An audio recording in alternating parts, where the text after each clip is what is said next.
Top quality और consistent performance के लिए सिर्फ सिल्वर पंप्स। टॉप क्वालिटी और कंसिस्टेंट परफॉर्मेंस के लिए सिर्फ सिल्वर पंप्स, नाम याद रखना। आदित्य ठाकरेंचा प्रॉब्लेम असा आहे जो सुपर रीनच्या जाहिरातीत आहे, मला तुम्हारी कमीज मेरे कमीज से सफेद कैसी हा त्यांचा प्रॉब्लेम आहे। मुळात असं आहे, जर एवढं तुम्हाला मराठीचे धडे द्यायची हौस आहे तर महानगरपालिकेच्या शाळांमध्ये मराठी शाळा कमी का झाल्या, हिंदी मीडियमच्या शाळा का वाढल्या, उर्दू मीडियमच्या शाळा का वाढल्या, मग त्या शाळेत तुम्ही मराठी अनिवार्य का नाही केली? या सगळ्या प्रश्नांची उत्तरं पेंग्विन आणि त्यांचे सहकारी देणार आहेत का, हा महत्त्वाचा प्रश्न आहे।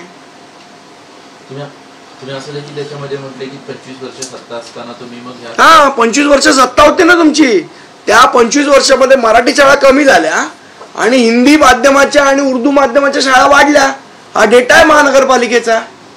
मग जर तुम्हाला एवढीच हौस होती मराठीचे धडे शिकवायची तर तेव्हा का नाही शिकवले महानगरपालिकेच्या शाळेत? हिंदी मीडियम का वाढवले आणि उर्दू मीडियम का वाढवल्या शाळा तुम्ही?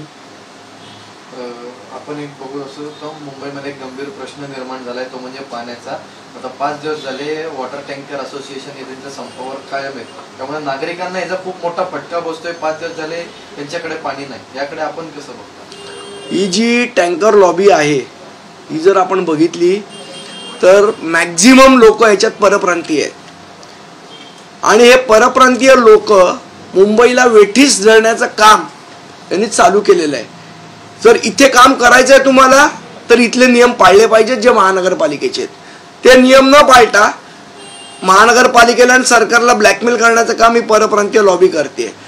आमची मागणी आहे कठोरात कठोर कारवाई या टँकर लॉबीवर झाली पाहिजे आणि लोकांना पाणी पुरवठा सुरळीत झाला पाहिजे, ही आमची मागणी आहे। मुख्यमंत्र्यांसोबत बैठक झाली होती, मुख्यमंत्र्यांनी आश्वासन दिलं होतं 15 तारखेपर्यंत आपण तोडगा काढू, तरी देखील 2 दिवस होऊन गेले। तुम्हाला सांगितलं ना, ही परप्रांतीय लॉबी आहे, ही मुंबईला वेठीस धरायचं काम करते।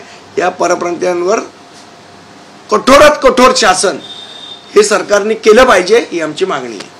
काल आदित्य ठाकरे असं देखील म्हटलं, भाजप ए टीम असली तरी भाजपची बी टीम ही मनसे आहे, त्यांच्यावरती जास्त बोलायचं नाही, असं देखील त्यांनी काल वक्तव्य केलं। यांची ढ टीम आहे, कुणाला बी टीम म्हणताय तुम्ही? आम्हाला आज मराठी माणसासाठी जर कोण उभं असेल या महाराष्ट्रामध्ये मुंबईमध्ये तर ती महाराष्ट्र नवनिर्माण सेना आहे आणि त्यामुळे यांच्या पोटात दुखतंय, त्यामुळे ही वळवळ आहे आदित्य ठाकरेंची।